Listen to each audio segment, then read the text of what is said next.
Pronto, então agora sim começamos nosso encontro do Bhagavad Gita, hoje, dia 8 de maio de 2025. Então, como sempre, começamos cantando nossos mantras. A minha cadeira está indo para baixo. Pronto, parou. Só vão ver a minha cabeça porque a cadeira caiu. Então, a gente começa sempre cantando os nossos mantras, sempre invocando os nossos mestres espirituais, como eu sempre falo, porque é através dos nossos mestres espirituais que a gente recebe esse conhecimento através da graça divina. E a graça divina se manifesta através dos devotos da Suprema Personalidade de Deus. Então, por isso que a gente agradece muito a companhia dos devotos, e uma forma de agradecer é lembrar deles.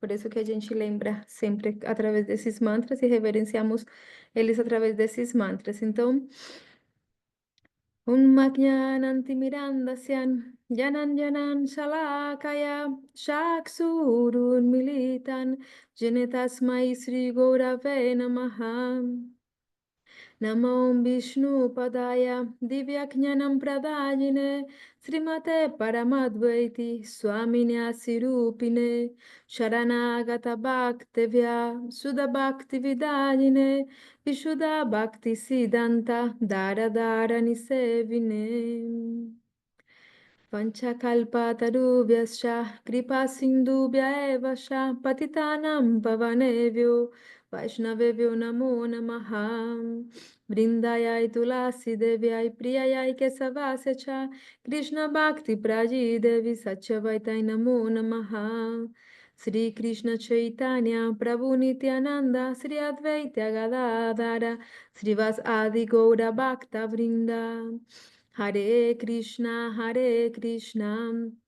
Krishna Krishna, Hare Hare, Hare Rama, Rama Rama, Hare Hare, Hare Krishna,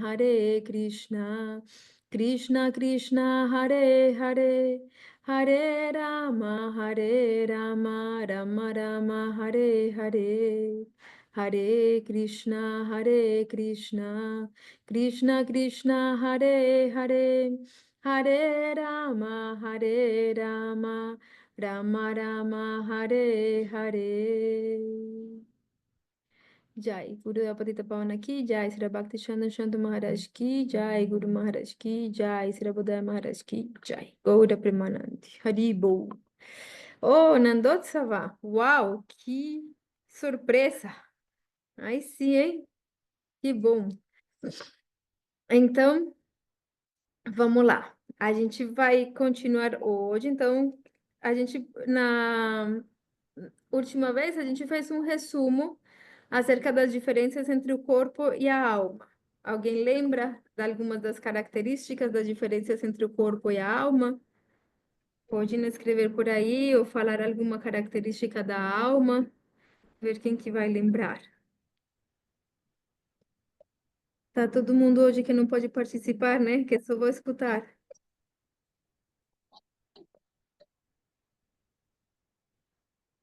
É, acho que é isso. A alma é uma partícula da consciência. Isso. É uma partícula de consciência.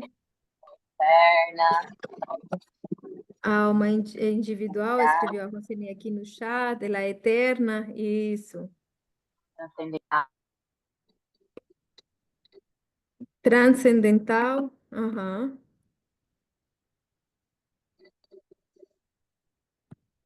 Exatamente. Então, a alma ela tem várias características, né? Ela é eterna, ela é transcendental à natureza material, ela não pode ser tocada, como nos versos anteriores a gente viu, ela não pode ser, ela não é susceptível a nada que seja material. Então, o corpo material ele é suscetível a todas as coisas materiais, por exemplo, se cai uma pedra na minha mão, vai machucar.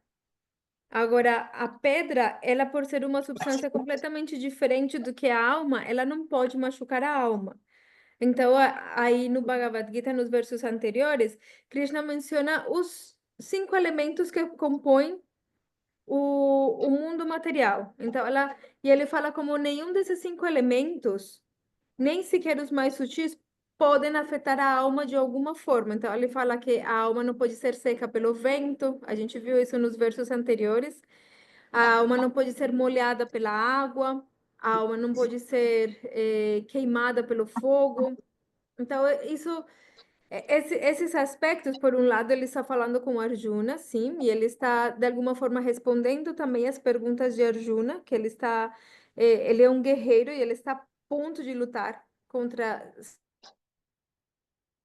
seres queridos, e ele, nessa guerra, vai usar armas, que tem armas de fogo, eles têm, tipo, flechas, por exemplo, que eles atiram com mantras, e essas flechas se tornam fogo, se tornam chuva, se tornam um monte de coisas. E, obviamente, são armas mortais.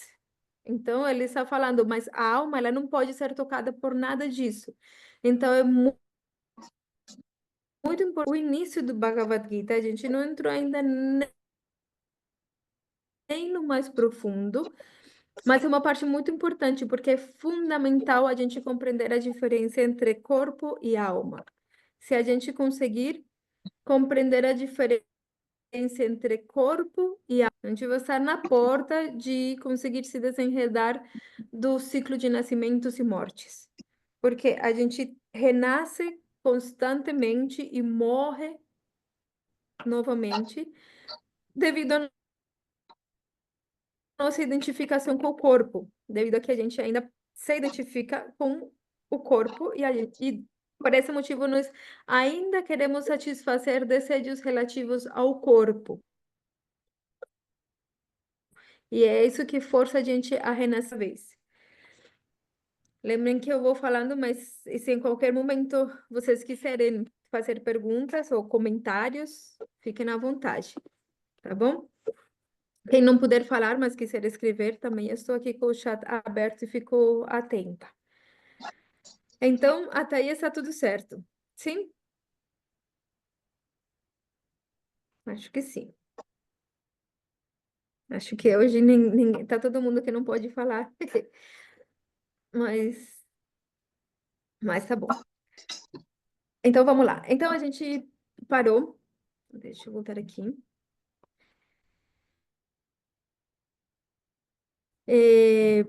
No verso 27 foi o último verso que a gente leu, né? Que para aquele que nasce, a morte é certeza, e para aquele que morreu, o nascimento é certo. Portanto, não deve se lamentar no inevitável desempenho de seu dever. Então, lembrando, né, contextualizado de novo, essa conversa está acontecendo entre Krishna e Arjuna antes da guerra. Então, ele está consolando ou animando ao desconsolado Arjuna, que está relutante a participar dessa batalha, porque ele vai ter que lutar contra seus seres queridos. E então ele decidiu que ele era melhor ele não lutar, era melhor ele virar um mendigo ou simplesmente ele ir para a floresta, largar tudo antes do que ter que lutar. Então, Krishna lembrou ele, olha, o seu dever é lutar e você não deve se lamentar por isso. Então, Krishna estava falando para ele, você não tem no verso 18, 28. Eu estou com a garganta inflamada, então hoje eu vou ficar tomando água para conseguir falar até o final, tá bom?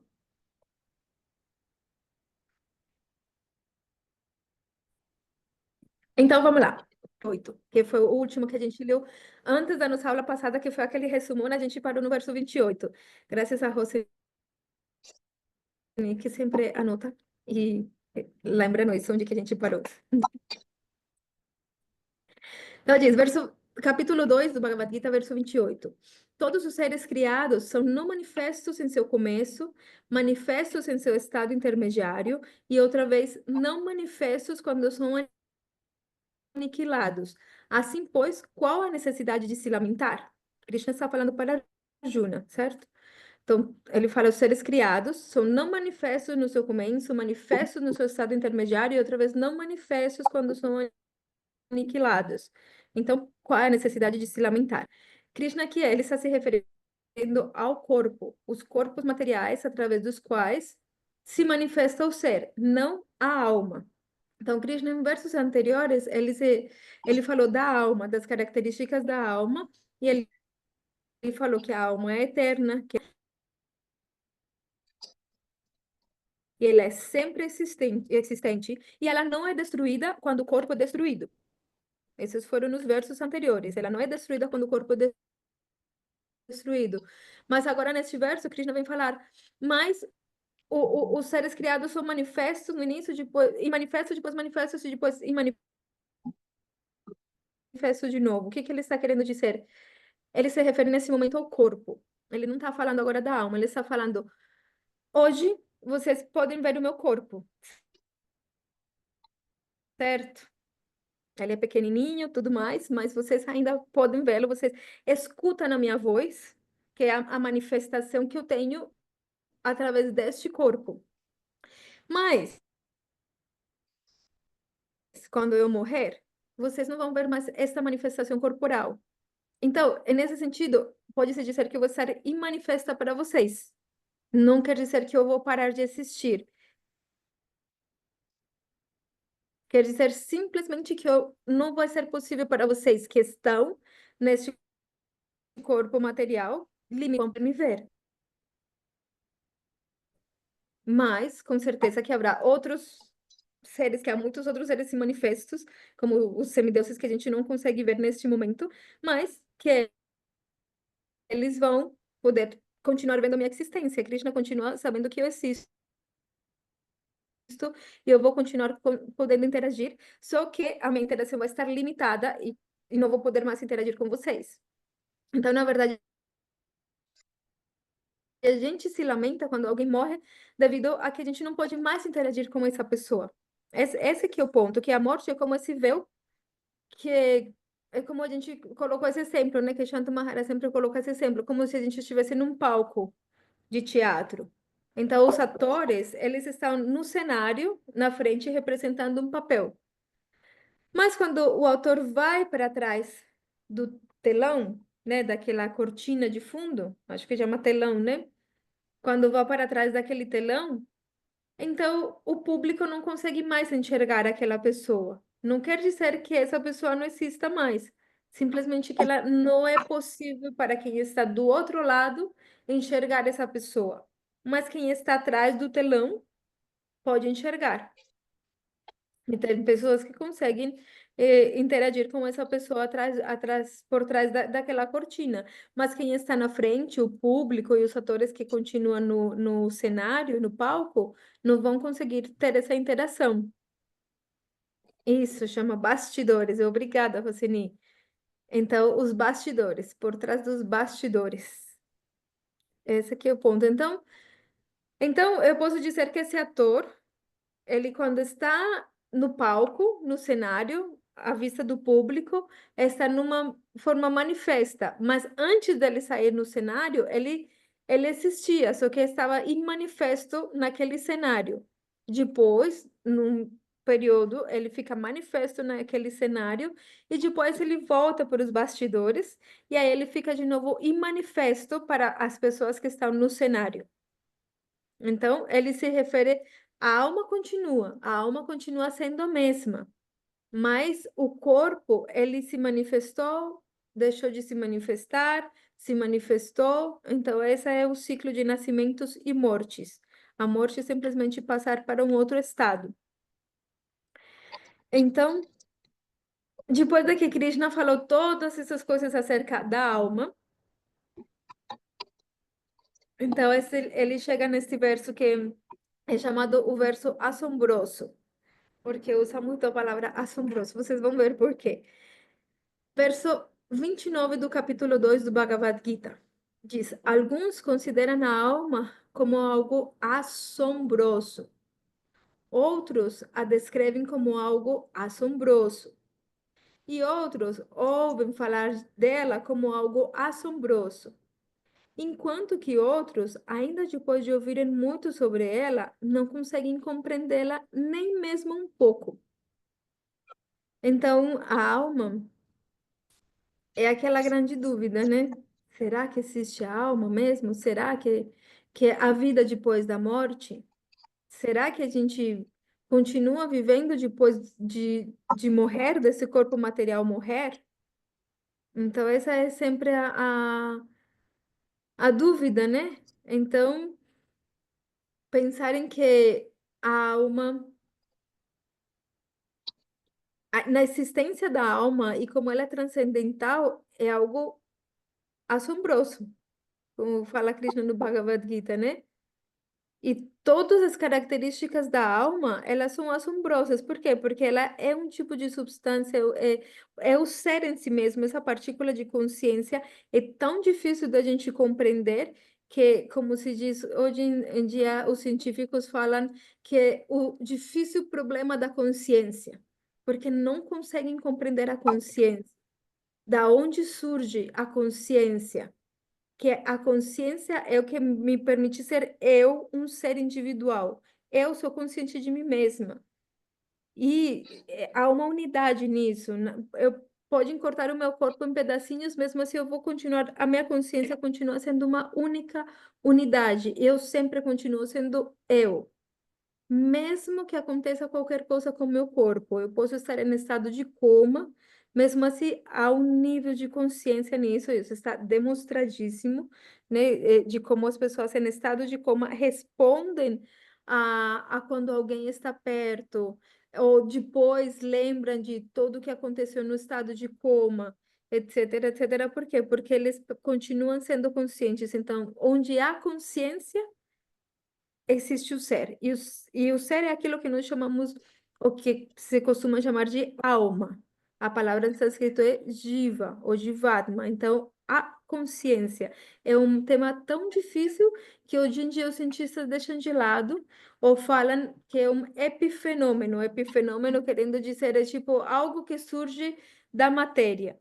Só que mesmo assim, é muito difícil de compreender, porque como é possível que surja da matéria algo que não é material, algo que definitivamente não tem características materiais. Então, por isso que é tão difícil que os cientistas hoje em dia ficam assim, sem saber o que falar. Então, por isso a alma se descreve como algo assombroso. Então, neste verso, ele fala daqueles que consideram a alma assombrosa, daqueles que a descrevem como assombrosa, daqueles que escutam falar dela como assombrosa. E fala, e o mais assombroso de tudo é que existem pessoas que, mesmo depois de ouvir sobre a alma, não conseguem compreender. Então, isso é ainda mais assombroso. Então, vamos lá. Nos comentários de Sira Prabhupada e outros comentários que a gente estuda do Bhagavad Gita, está escrito isso. Os últimos dessa lista são os ateus e materialistas. Eles estão tão encantados com suas vidas pecaminosas e irresponsáveis que não podem entender que as revelações de Krishna sobre a alma são a solução para todos os que buscam a verdadeira felicidade. Equivocadamente, eles pensam que a felicidade efêmera proporcionada pelas drogas e a pornografia são o único alívio para sua ignorância. Então, por que que é tão importante esse conhecimento acerca da diferença entre corpo e alma? Porque enquanto a gente se identifique com o corpo, a gente vai sempre procurar a felicidade para o corpo ou através do corpo. Por quê? Como a gente viu, se vocês lembram no nosso encontro passado também, a gente escreveu lá na nossa tabelinha que essa é uma das características da alma. A alma, ela é Sat, Chit e Ananda. Que isso quer dizer? Sat significa que ela existe, ela é real, ela existe e ela eternamente existe. Lembra que em um dos versos anteriores do Bhagavad Gita, Krishna fala que aqueles que são videntes da verdade, eles determinaram que aquilo que existe realmente nunca deixa de existir. E aquilo que deixa de existir quer dizer que nunca existiu. Então, aquilo que deixa de existir é porque é apenas uma aparência. Então, o corpo, ele cessa de existir. Então, o corpo, ele não tem uma existência real, mas a alma, ela sim existe eternamente, portanto, ela é real. O corpo é aquilo que não é real, no sentido de que ele é como uma miragem, ele não é eterno. A alma, ela é Sat, Chit, quer dizer que ela é consciência. A alma é essa partícula de consciência, ela é o conhecimento, e o conhecimento faz parte da alma. Ela, a alma, o ser em si mesmo tem conhecimento completo.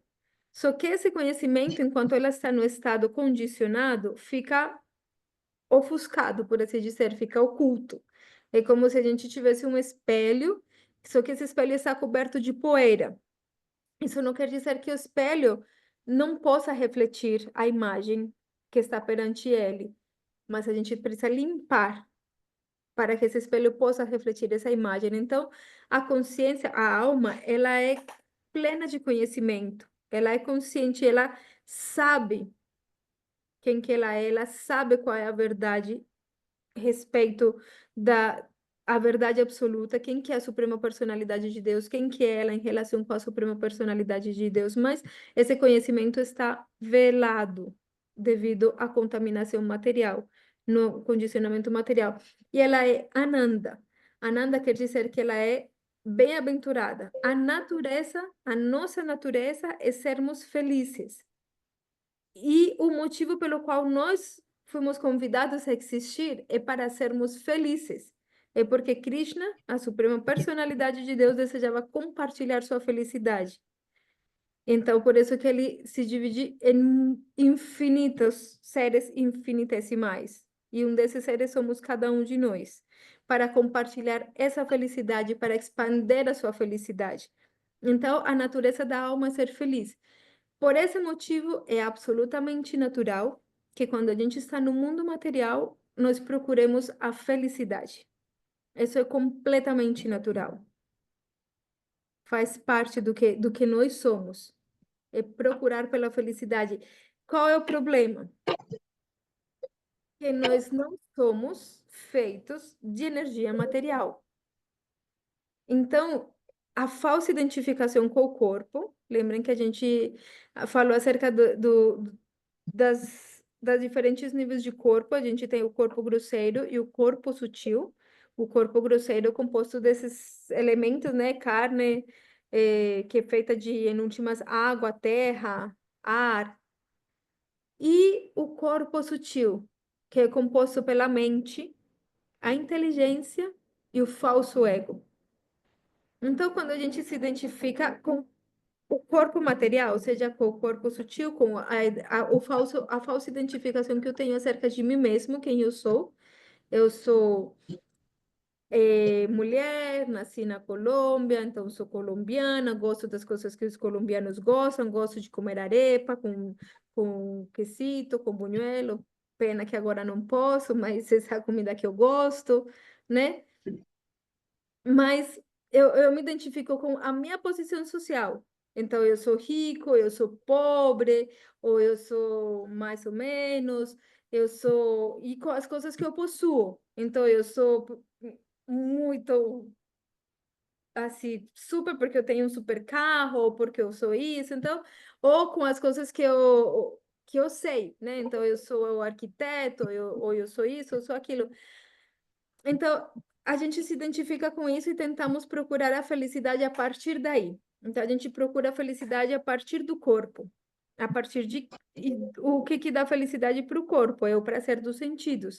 Então, a gente procura a felicidade através de comer, através de ser louvado, né? Que é essa felicidade para a mente, né? De outras pessoas me admiram, outras pessoas me respeitam, através de eu posso fazer isso, aquilo, eu posso ir e todas as coisas que dão prazer para o corpo, né? A vida sexual. E os prazeres, eles vão se dividindo, né? Então a gente começa a procurar prazer de um jeito, depois isso nunca me dá prazer suficiente, então procuro prazer de outro jeito.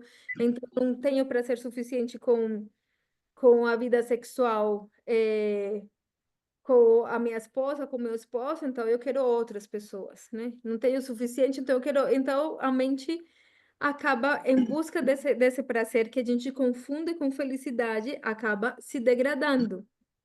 e acaba caindo no que a gente chama de atividades pecaminosas. E as atividades pecaminosas são simplesmente aquelas atividades que nos afastam da nossa própria felicidade verdadeira, que nos, na busca pela felicidade do corpo, realizamos atividades, mas que na verdade essas atividades vão ser contrárias à nossa verdadeira felicidade.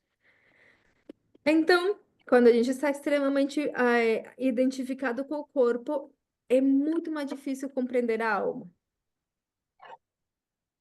Por isso que nesse verso, que a gente chama o verso assombroso, se refere àquelas pessoas que, o mais assombroso são aquelas pessoas que ouvem falar acerca da alma e não conseguem compreendê-la em absoluto.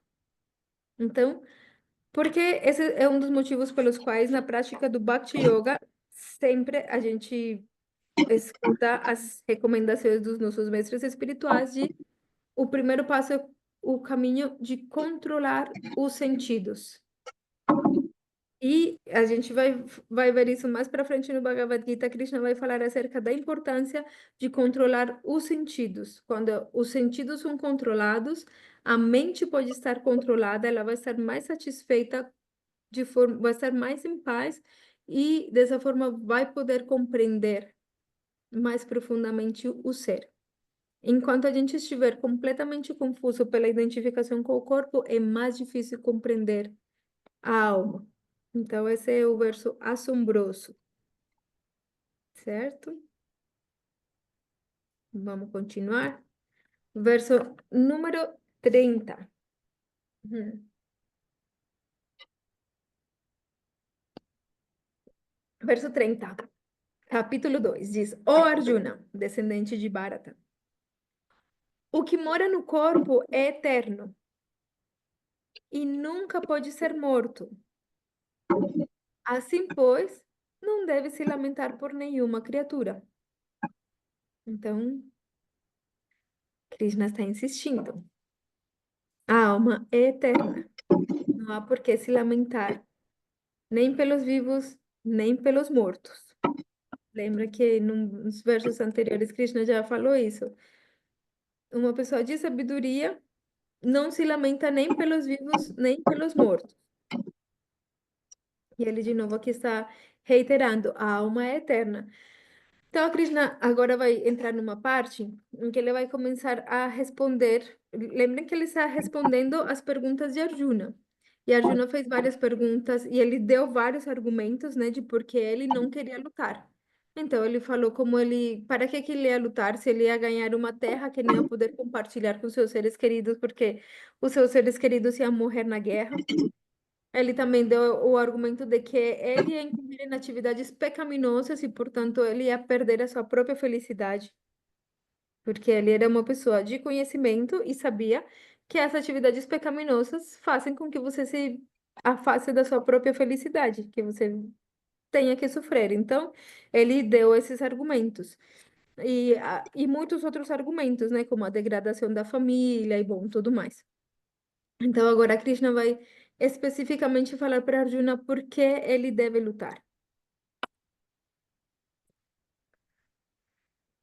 Então, verso 31, Krishna diz: Considere seu dever específico como kshatriya e saiba que não existe para você uma ocupação melhor que a de lutar com base em princípios religiosos.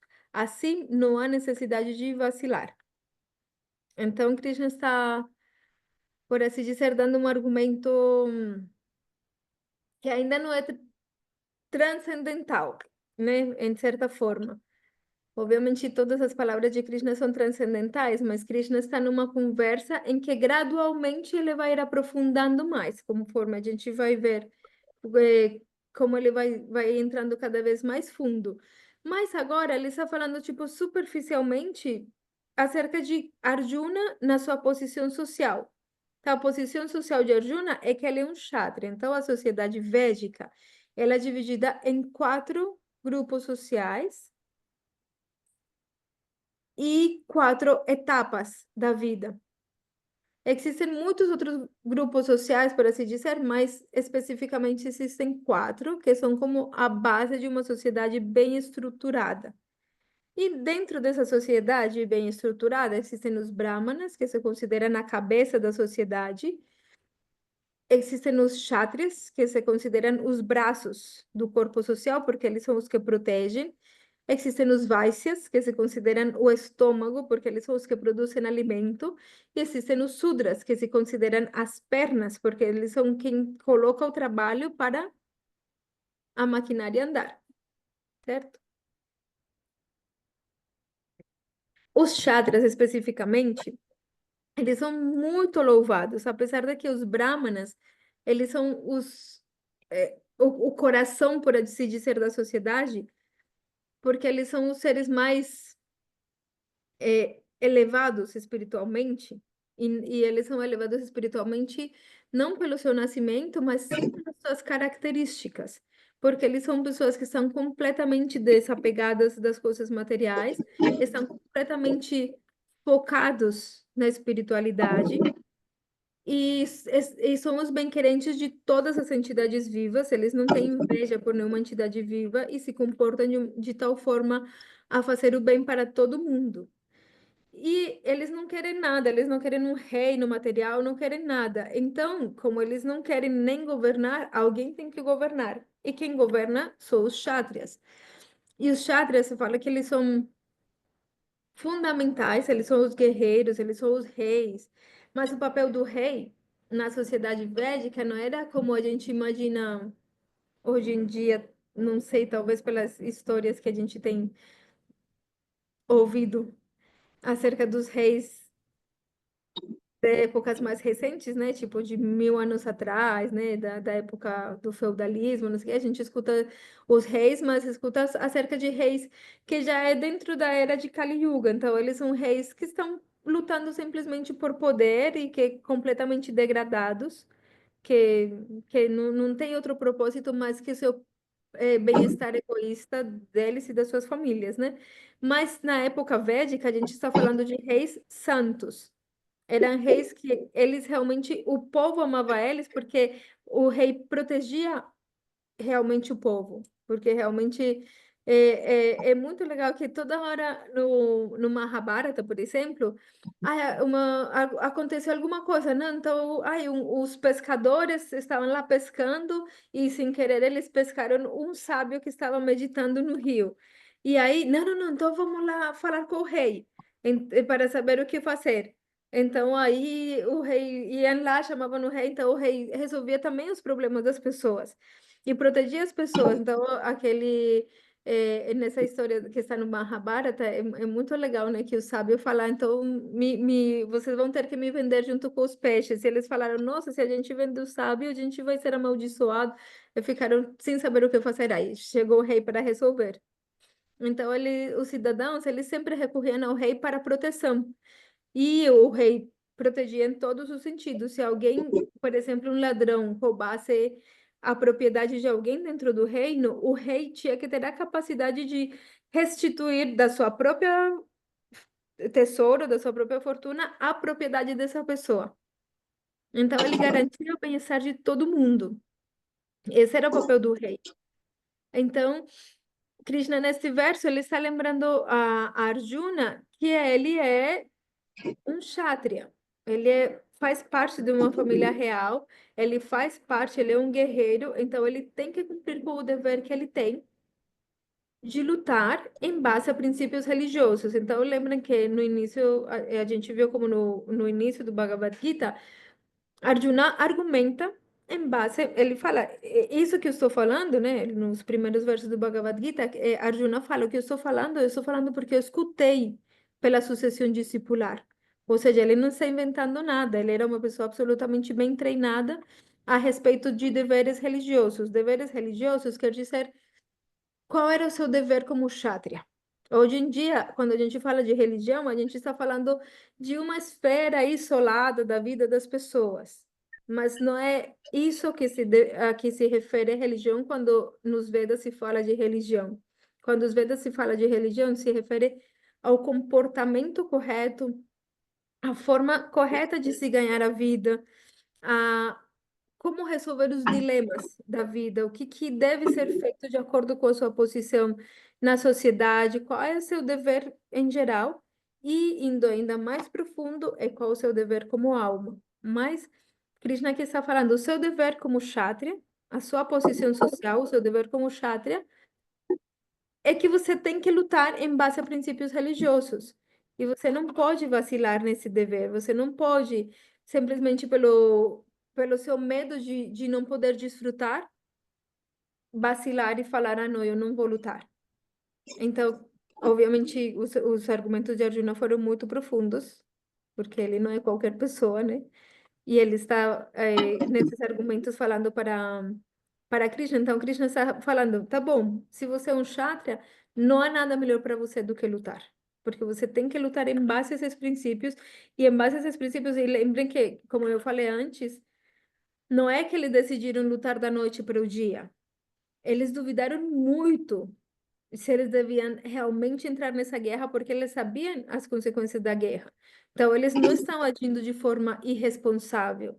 Eles, depois de consultar com pessoas muito sábias, com brahmanas que eram realmente os bem-querentes de toda a humanidade, depois de consultar com o próprio Krishna, né, a suprema personalidade de Deus que naquele momento estava presente lá no planeta, eles decidem que o correto é eles lutarem, mesmo que eles tentaram de muitas formas evitar aquela guerra. Eles propuseram acordos de paz, mas esses acordos de todas as formas foram negados, e até mesmo o próprio Krishna foi enviado como mensageiro de paz e tentaram sequestrar Krishna. Então, existiram muitas tentativas de paz e não foi possível. Então, eles, depois de meditar muito, de pensar muito, eles sabem que não há outra alternativa, que a guerra é inevitável e que eles vão ter que entrar nessa guerra porque esse é o seu dever religioso, que é preservar a justiça. Então, Krishna por isso fala aqui, o seu dever como kshatriya é lutar. Então, no verso 32 do capítulo 2, Krishna fala: Ó Arjuna, parta.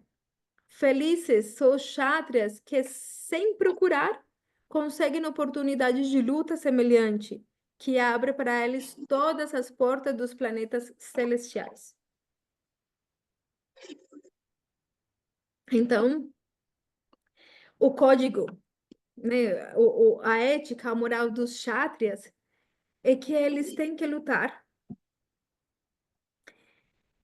E, e que se um kshatriya morre no campo de batalha, então ele é purificado dos seus pecados e vai desfrutar de recompensas nos planetas celestiais. Então, no Srimad Bhagavatam, é uma parte muito legal em que um Vitrasura, que é um grande demônio, ele está lutando com Indra, e ele fala assim para o seu próprio exército está fugindo, né? E ele fala para o seu próprio exército, olha, existem unicamente duas formas dignas de morrer. Uma é no campo de batalha e a outra é como praticante de Bhakti Yoga, ou seja, fazendo o serviço devocional à Suprema Personalidade de Deus. Então, essas são duas formas dignas de morrer. Um kshatriya que morre de velhice ou de doença na sua casa, na sua caminha lá, isso para ele é a pior forma de morrer. Eles consideram isso como uma forma pecaminosa de morrer. No Mahabharata fala constantemente isso, né? Lembrem que o Bhagavad Gita é um capítulo dentro de um dos livros do Mahabharata. Então, no Mahabharata fala constantemente como é um capítulo, mas é o capítulo mais glorioso do Mahabharata. Só para a gente esclarecer isso. Então, no Mahabharata constantemente se fala como os kshatriyas, eles devem morrer em batalha. Um kshatriya não quer morrer em casa, velho, de doença, porque isso para eles é pecaminoso. Eles querem morrer, que seja, se tem que morrer, é que tem que morrer, que seja em batalha. Então, por isso que Krishna está falando para ele, olha a oportunidade que é essa batalha, porque no último, se você morrer nessa batalha, você vai, estão se abrindo para você as portas dos planetas celestiais, e todos os kshatriyas que aqui morrerem, eles vão todos para os planetas celestiais, vão desfrutar de bem-aventurança ou de desfrute, né, de prazeres celestiais. Então ele fala, os kshatriyas para quem se abre essa oportunidade são felizes, né? Então ele está também falando de como o Bhisma, né, que é o avô de Arjuna, e que ele está muito preocupado porque ele vai ter que lutar contra Bhisma, né, e vai ter que matar Bhisma. Então Krishna também está falando, mas para todos eles vão se abrir as portas dos planetas celestiais, né? Então esse foi o verso. Eita, me perdi. Esse foi o verso 32, né? Lembrem que se tem qualquer comentário, pergunta, quem não puder falar pode escrever, ou quem precisar falar é só falar.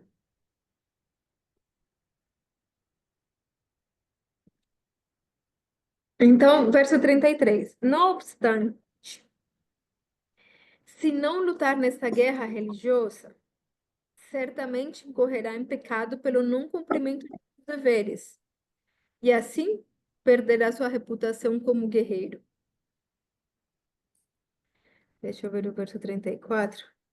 Isso. Então, vamos lá, 33.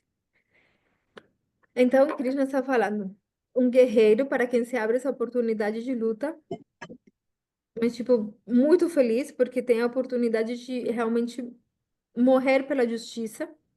E alguém, e um Kshatriya que morre pela justiça é recompensado no mundo seguinte, na vida seguinte. E ele fala, mas se você não lutar, se você desistir de lutar, uma guerra que é justa, que é religiosa, e religiosa quer dizer que é justa, não que é tipo uma guerra religiosa entre crenças religiosas, como a gente pensaria hoje em dia, não. Lembrem que quando falam de religião nos Vedas, está se falando de Dharma. Dharma quer dizer aquilo que é correto, aquilo que é o correto que é para preservar o bem-estar de todo mundo, o bem-estar da população geral. Então, ele está falando, se você não lutar nesta guerra, que é correta, que é justa, que deve acontecer para o bem-estar da população, porque senão vai se estabelecer um governo injusto. E esse governo injusto vai trazer infelicidade para todo mundo. Então, porque vai estabelecer as atividades pecaminosas como se elas fossem corretas, e isso traz infelicidade e sofrimento para as pessoas. Então, ele falou: se você não lutar nessa guerra, sendo que ela é uma guerra justa, então aí você vai estar incorrendo em pecado. Então, lembrem que um dos argumentos de Arjuna lá no começo é que ele estava pensando que eu vou ser culpado de um grande pecado se eu matar essas pessoas aqui. Então, ele está preocupado com a carga de atividades pecaminosas que ele vai ter, pelas quais ele vai ter que responder. Então, lembrem que ele tem o conhecimento de que quando você comete atividades pecaminosas, você automaticamente carrega a consequência dessas atividades e, portanto, isso traz sofrimento na sua vida. Então, ele está preocupado com esse sofrimento que ele ia ter que padecer por cometer atividades pecaminosas e, por esse motivo, ele desiste de lutar. Então, Krishna aqui está contra-argumentando. Ele está falando: se você não lutar, aí sim você vai cometer uma atividade pecaminosa, porque o seu dever como kshatriya é estabelecer a justiça.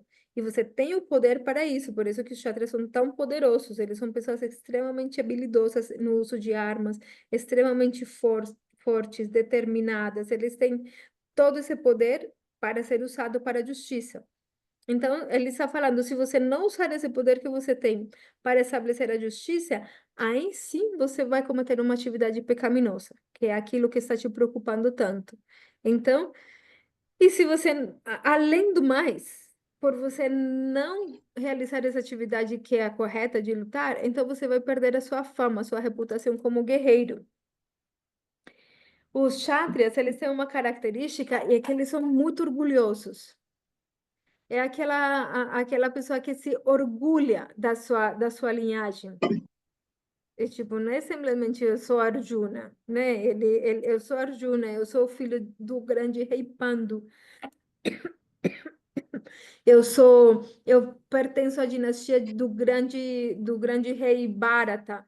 Eu venho da dinastia, tipo, qual é a minha família, né? Então, os xadrez são extremamente orgulhosos também do seu poder.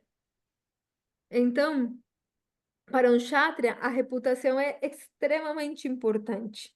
O seu nome é muito importante. É algo que para a gente pode ser muito difícil de entender, porque hoje em dia a gente não tem esse tipo de orgulho. Hoje em dia, lamentavelmente, todo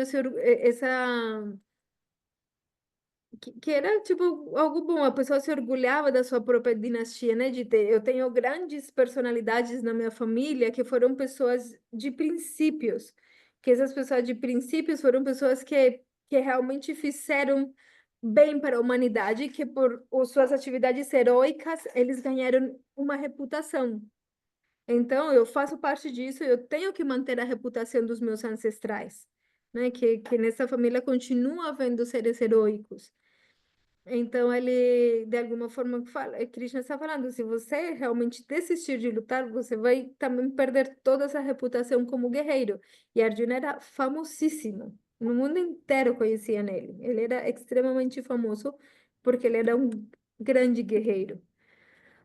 Então, verso 34 do capítulo 2, Krishna continua: as pessoas falarão sempre de sua infâmia, e para quem recebeu honras, a desonra é pior que a morte. Até aí está tudo certo?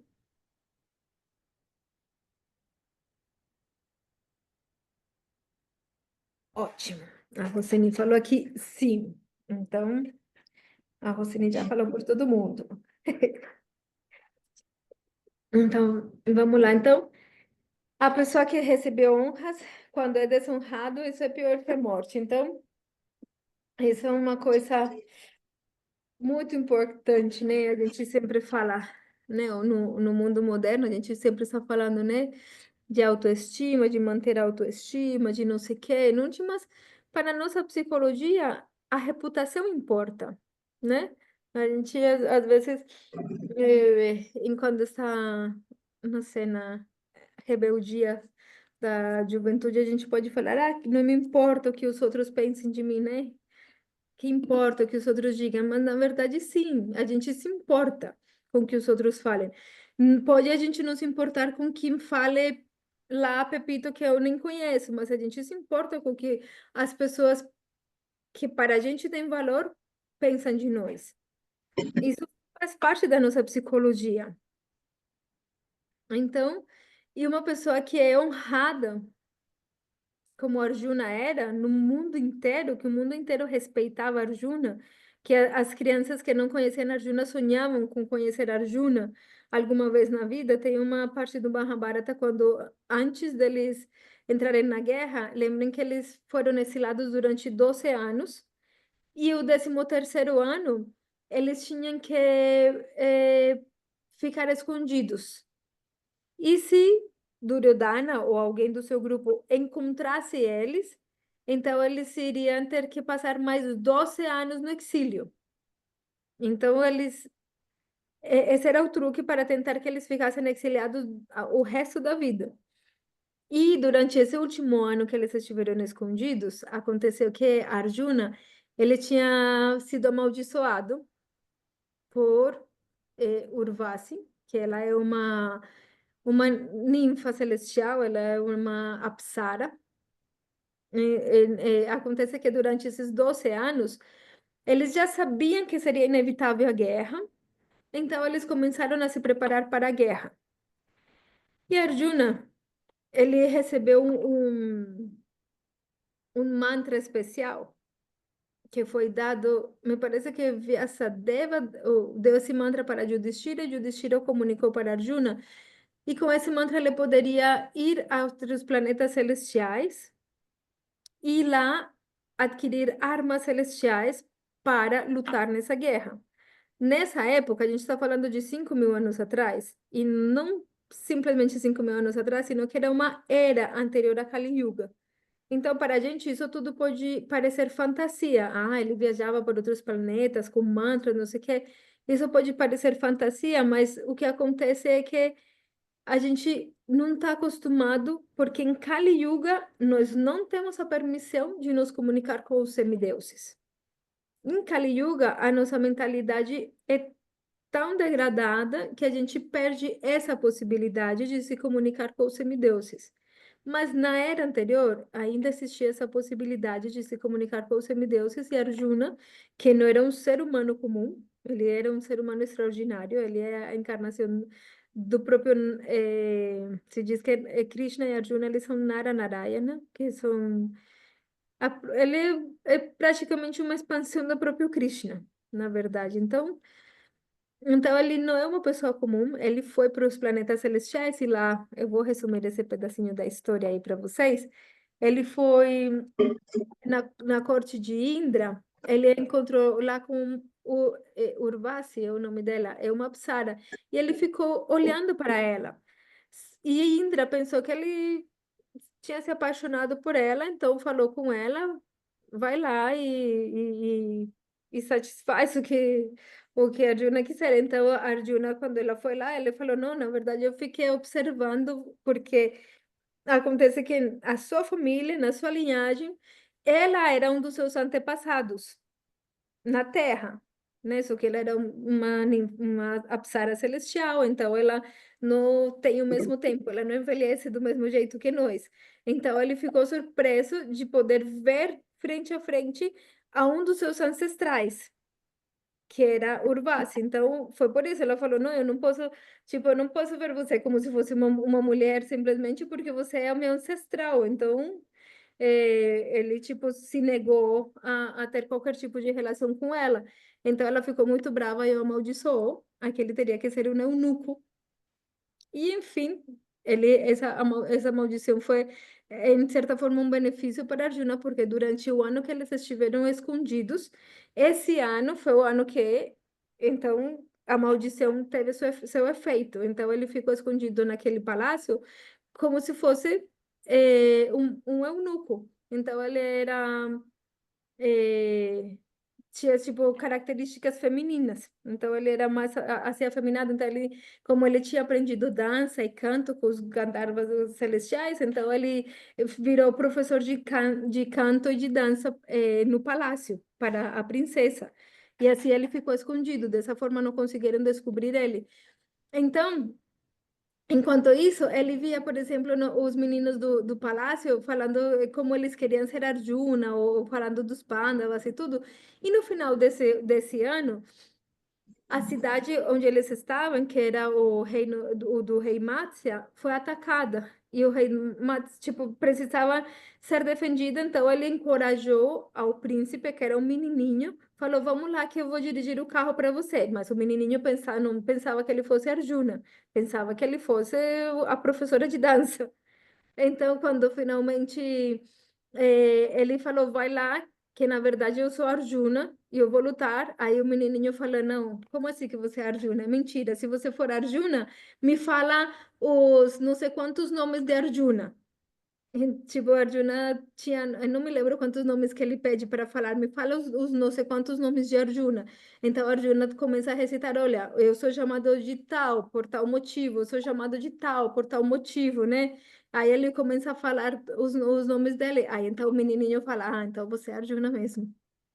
Então, só para vocês terem uma ideia de que Arjuna era tão famoso que, tipo, era como o herói de todo mundo, das crianças do mundo inteiro, dos adolescentes, dos reis, era tipo o herói.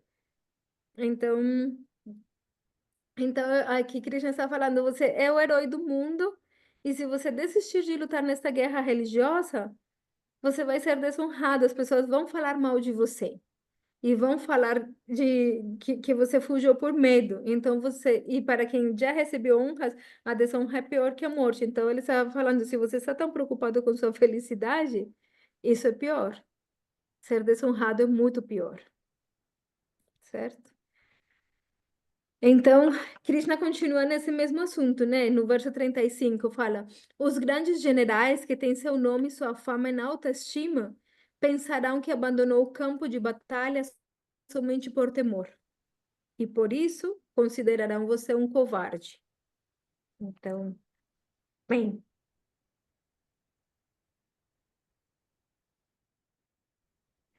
aí Krishna continua os seus argumentos falando, e aí?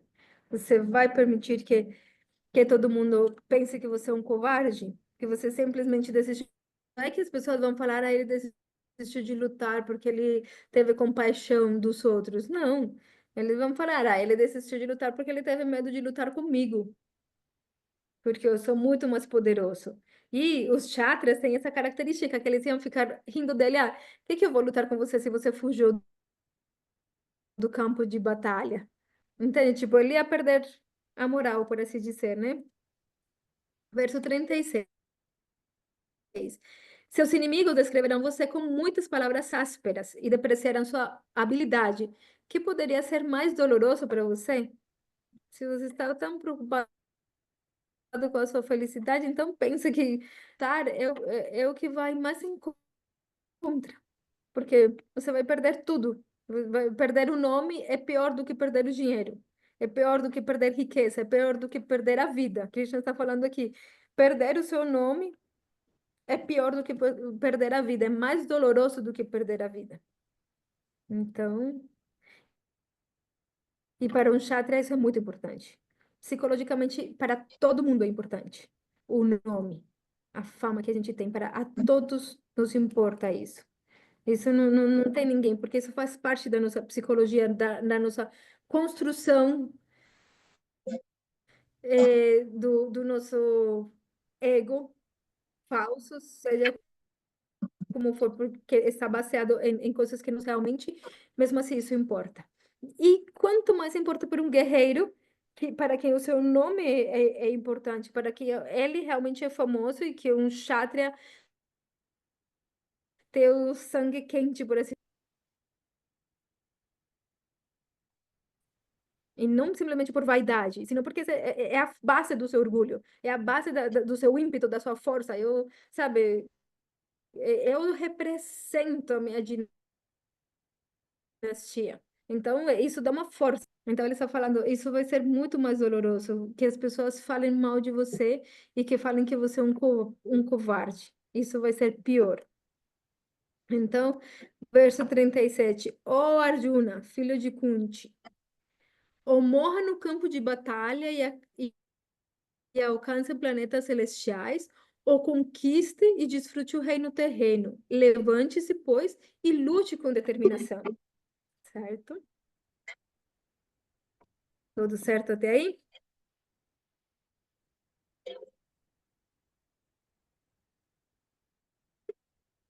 Suponho que sim. Ninguém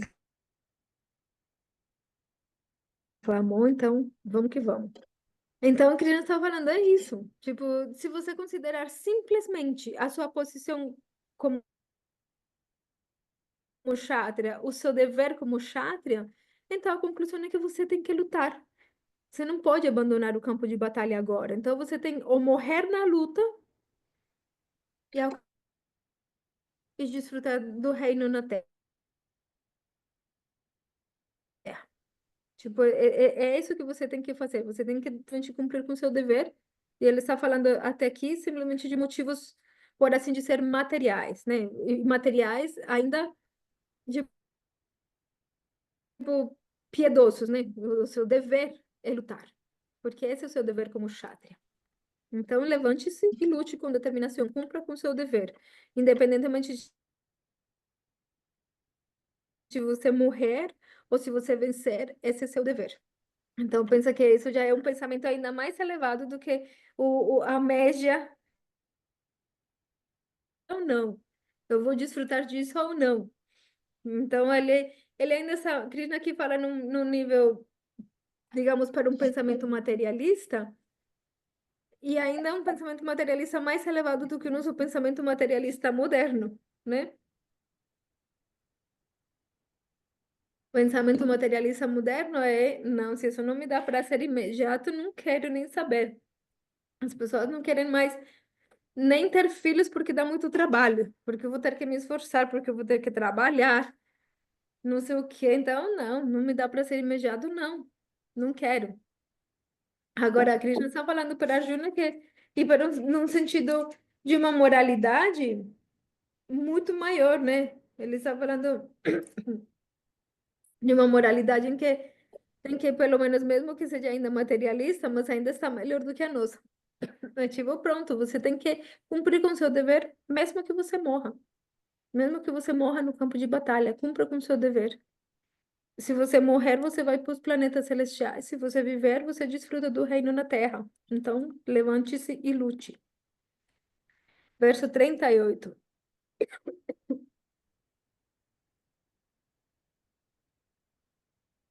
Então, Krishna fala: lute por lutar, sem levar em conta a felicidade ou sofrimento, a perda ou ganho, a vitória ou a derrota. Se atuar assim, nunca cometerá pecado. Então, esse é um verso bem interessante, que é um verso em que ele está explicando a forma como atuar sem atuar. Que isso, mais para frente, Krishna ainda vai falar bem disso no Bhagavad Gita, bem profundo, de uma forma bem importante para nós compreender. Mas ele está falando, você não vai ser culpado de pecado se você atuar no cumprimento do seu dever. Gente, estou ficando com a voz um pouquinho ruim, porque eu estou com a garganta inflamada nesses dias. Estou melhor, mas a minha voz está ficando um pouquinho ruim.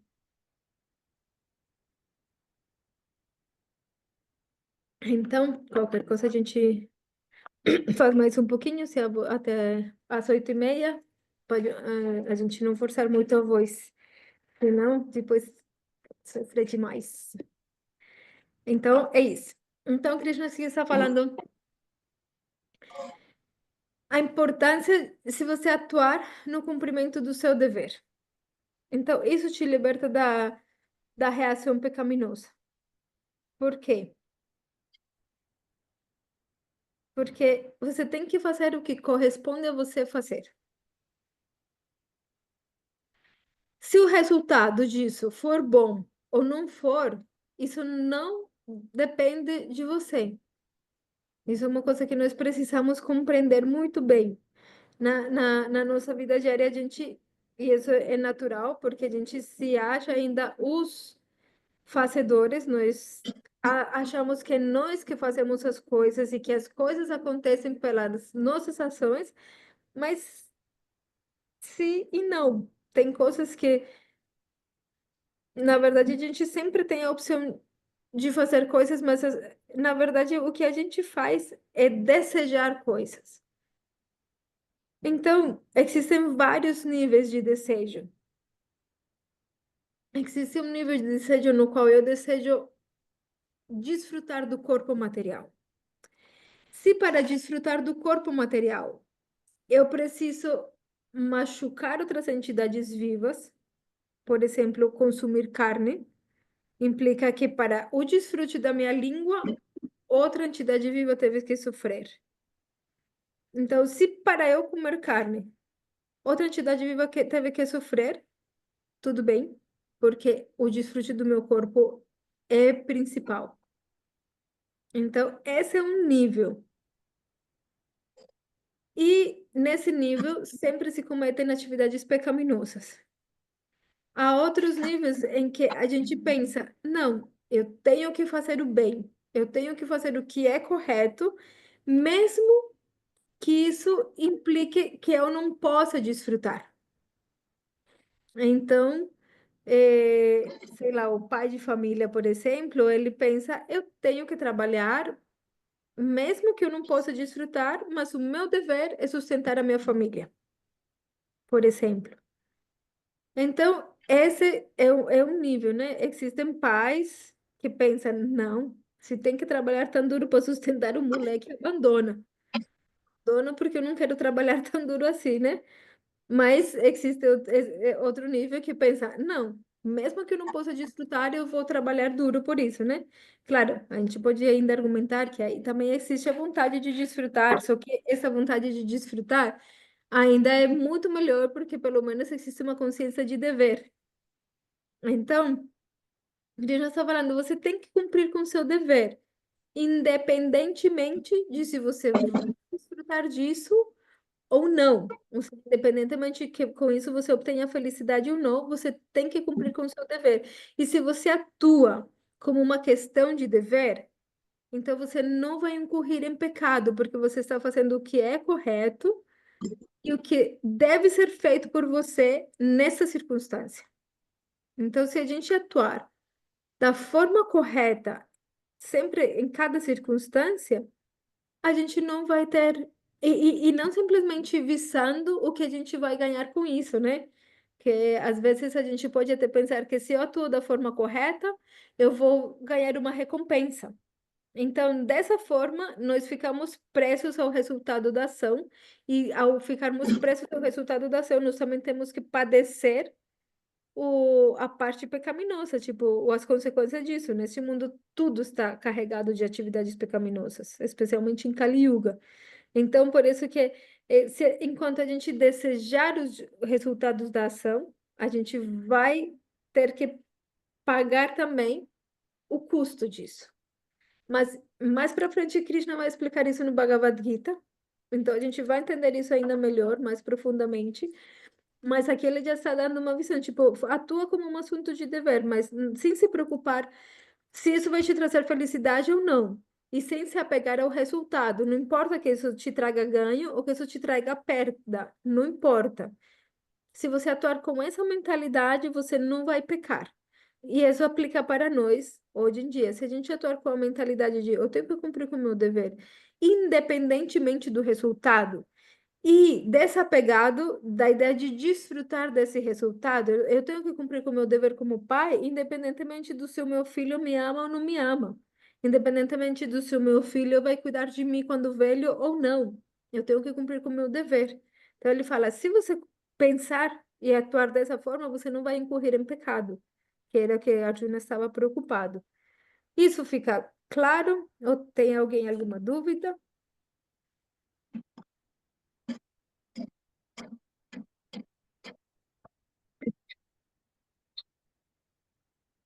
Tá tudo claro até aí, né? Acredito que separar o dever. Eu não entendi, o Rosenin. Consegue explicar um pouquinho melhor? Da nossa própria vontade é maior. Isso, claro. Ah, Rosenin fala, acredito que separar o dever da nossa própria vontade é maior dificuldade. Uhum. Por quê? E esse é um tema no qual a gente vai entrar muito profundamente nos próximos, acho que nos próximos versos também, mas principalmente no próximo capítulo do Bhagavad Gita, que é acerca da ação. O que deixa a gente preso na ação é precisamente a vontade que nós temos de desfrutar dos frutos da ação. Então a gente atua para desfrutar dos frutos. E é isso que força a gente a ter que nascer de novo, que a gente ainda deseja desfrutar os frutos. E por isso que Krishna está dando, parece uma fórmula fácil, parece uma frase até legal, né? Não, lute por lutar, sem levar em conta a felicidade e o sofrimento. É uma frase bem bonita, né? A gente pode até colocar né, aquelas frases lindas de motivação que a gente coloca lá no nosso Facebook, né? Ou Instagram, ou TikTok, ou o que for, né? Mas na verdade, que a Rosane fala, não, não é tão fácil assim. A gente simplesmente cumprir com o nosso dever, sem se importar com o ganho, não é tão fácil, não. Para começar, a gente normalmente vai, por exemplo, na igreja, na missa, nos templos, porque a gente quer um ganho. A gente espera, que Deus me abençoe e com essa bênção eu vou me dar bem na vida. Então, a gente faz aquilo que é correto, ou aquilo que é certo, com a esperança de obter um resultado. Eu vou ser, ajudar, porque um dia eu vou ser ajudado também. Eu vou ajudar, e ainda, mesmo assim, quem ajuda os outros porque Deus vai me recompensar, ainda é uma pessoa muito mais elevada do que uma pessoa que não ajuda porque não almeja nenhuma recompensa porque não pensa que vai ser recompensado. Então, mesmo assim, ainda uma pessoa que almeja a recompensa é mais elevada do que aquele que nem sequer cumpre com seu dever, porque não pensa que vai ser recompensado por isso. Mas, como o Bhagavad Gita ele é muito profundo, ele vai nos conduzir a um nível, a uma plataforma superior ainda. Ele já está nos colocando partindo da plataforma superior, básica, materialista, mais básica. Entende? Tipo, ainda a plataforma de você simplesmente até mesmo querer uma recompensa e atuar de forma correta por uma recompensa ainda é materialismo, mas está na base ainda, né? E Krishna está começando de um materialismo ainda superior, que é simplesmente cumpra com seu dever porque é o seu dever, sem importar a recompensa. Sem importar a recompensa que você obtenha, cumpra com seu dever. Então, ele já está querendo que a gente esteja em um nível superior, que ainda é a base do espiritual. Ainda isso não é a espiritualidade, ainda isso é uma mentalidade que está na base da espiritualidade. É isso que mais para frente a gente vai entender. Isso é o que se chama Sattvaguna, ou seja, estar no modo da bondade, que é simplesmente atuar por um assunto de dever mais nada, sem visar recompensa, sem esperar um ganho por isso, sem se importar com o sofrimento que tenha que padecer no cumprimento do seu dever, simplesmente assunto de dever. Essa plataforma já é elevada para nós. E ainda ela não está no nível espiritual. Ainda ela está no nível material. Atuar como um assunto de dever sem se importar com ganho ou com perda, sem se importar com felicidade ou sofrimento. Ou seja, não importa se eu sou feliz ou não fazendo o correto, eu vou fazer o correto. E não importa se os outros reconhecem que eu sou uma pessoa muito correta. E não importa se Deus vai me recompensar por eu atuar da forma correta. Não importa se a sociedade vai me recompensar por isso ou não. Eu simplesmente atuo porque é o correto. Isso é o nível material mais elevado, mas ainda está na base da espiritualidade. Ainda essa não é a espiritualidade mais profunda, ainda essa é mais, a base, e mesmo assim, para o materialismo, um ponto mais elevado. Dá para entender essa ideia? Dá para entender, mas eu ainda continuo achando que é extremamente difícil. Uhum, Porque, assim, por mais que a gente fale, não vou esperar daquela pessoa, não vou esperar um resultado, quando ele não vem, eu acho que o nosso psicológico, tende a ter a decepção. Então, assim, por mais que a gente faça algo que fala, não vou esperar nada em troca, não vou falar 100% das vezes, porque às vezes a gente faz por instinto. Mas eu acho que é do ser humano esperar algo. Então, assim, chegar nessa base, eu acho que é um caminho que a gente acredito que todos os dias a gente tem que se autopoliciar. uhum, sim, Eu acho, né? Minha opinião. sim. Essa palavra é certa, é um caminho. Por isso que o Bhagavad Gita, ele nos vai falar de tal forma que é como uma escada. O Bhagavad Gita ele vai descrever diferentes níveis de ação. E esses níveis de ação é como se a gente estivesse subindo um degrau, depois outro degrau, depois outro degrau. Então, por isso se fala que a gente tem que, no nível que a gente está, avançar mais um pouquinho. Desse nível, dar mais um passo para frente. Então, a gente já sabe que o nível que a gente precisa chegar é nesse nível de não almejar o resultado. Mas para a gente poder chegar nesse nível, a gente precisa também de compreender por quê.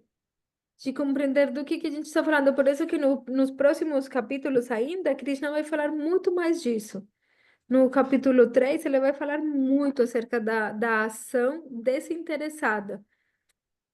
E isso para ajudar a gente a compreender melhor e ser capaz de dar o próximo passo.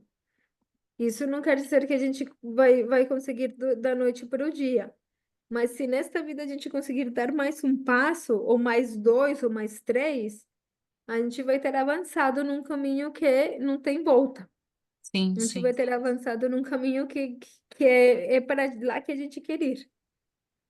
sim, com certeza. Mas, mas é isso. Ninguém falou que fosse fácil, mas a gente tem que chegar lá mesmo. A gente vai É, ter que nascer e renascer tantas vezes quanto seja necessário, porque a gente precisa chegar lá. Então, o quanto a gente puder avançar no caminho já está bom, né? sim, com certeza. É isso mesmo. Então, é, deixa eu ver aqui esse slide. Ai, ai, ai, ai, ai. É que estou com várias janelinhas do chat aqui aberta e aí ela me tapa para ler, mas aqui já deu. O significado da vida e da morte é a substância principal dos ensinamentos de Krishna, em que podemos aprender a atuar corretamente neste mundo. Né? Essa dos significados do Bhagavad Gita dados por Srila Prabhupada, né? Eu achei essa frase muito interessante, né? Que o Bhagavad Gita, em últimas, ele vai nos falar acerca qual o significado da vida, o que que é a vida, por que estamos vivos, para onde que temos que andar enquanto a gente eh, tem a possibilidade, o que que é a morte, o que que realmente significa a morte, e, e como a gente deve atuar da forma correta enquanto a gente está aqui nessa manifestação material. Então, é isso que o Bhagavad Gita vai nos ensinar e muito mais. Mas, digamos que podemos resumir nisso, né? Qual é o significado, qual é o sentido da vida, o sentido da morte, por que a gente vive, por que a gente morre, o que que é vida, o que que a gente deve atuar, qual que é a forma de atuar. Esse tema da ação é muito interessante e a gente vai falar muito disso ainda nos próximos capítulos e nos próximos versos. Então, eu acho que a gente vai ter que deixar hoje por aqui um pouquinho, que eu estou com a minha garganta ainda um pouquinho ruim. E aqui começa os próximos versos, que ainda que Krishna já vai falar sobre a ação, que é um tema muito interessante, sobre o tema da ação, que é precisamente o que a gente começou a falar agora, mas vamos começar a aprofundar agora no capítulo 2 um pouco, e no capítulo 3 ainda vai se desenvolver muito mais. Então, é 8h33, eu vou deixar por aqui, porque eu não quero forçar muito a minha garganta, vocês me desculpem. Só que eu fiquei com muita dor de garganta esses dias, aí eu não quero forçar demais e depois ficar com muita dor, tá bom? Tudo bem ficar até aqui? Ou é Não, muito tá bom pouco? também. Eu também não tô 100% hoje, tanto que eu nem liguei muito a câmera por causa disso. Acho que essa gripe aí acabou pegando todo mundo, né? Gripe, garganta, Pois veio. é, né? É, o Mas na Adana ficou próxima aula a doente gente vai estar nesses dias. 100%. Tá, então a próxima aula, se Krishna permitir, a gente vai até as 9, tá bom? Combinado. Haribo. Haribo. Haribo, que bom que Nandosava também está por aqui. A Tilakini saiu, a minha tia também teve que Ela saiu sair. 8h30, que ela tinha que sair. Ela comentou, né, que precisava sair às Ela oito e falou meia. assim, uhum, então tá bom. Então, Haribo. Muito obrigada por estar aqui, muito feliz que a gente tenha se encontrado de novo. A gente se vê de novo dia 22, né? Daqui a Isso. 15 dias, dia 22. Então, mas dia 22 a gente vai estar completo, muito bem, e aí a gente vai até as 9, tá bom? Tá bom. Se Deus, se Krishna permitir. Jai. Haribo. Já. Haribo.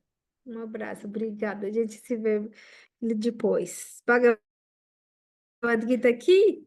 Jai. Vamos parar de compartilhar. E Haribo. A gente se vê. Muito obrigada por participar, obrigado mesmo. E muito feliz, muito obrigada por me permitir servir vocês, servir o meu mestre espiritual dessa forma. Agradeço muito de todo o coração. A gente se vê em breve. Haribo. Haribo. Nayara, desliga aqui. Haribo, Haribo. Haribo, Haribo. Haribo, Nandosawat. Hare Krishna, minhas reverências. Jai. Haribo.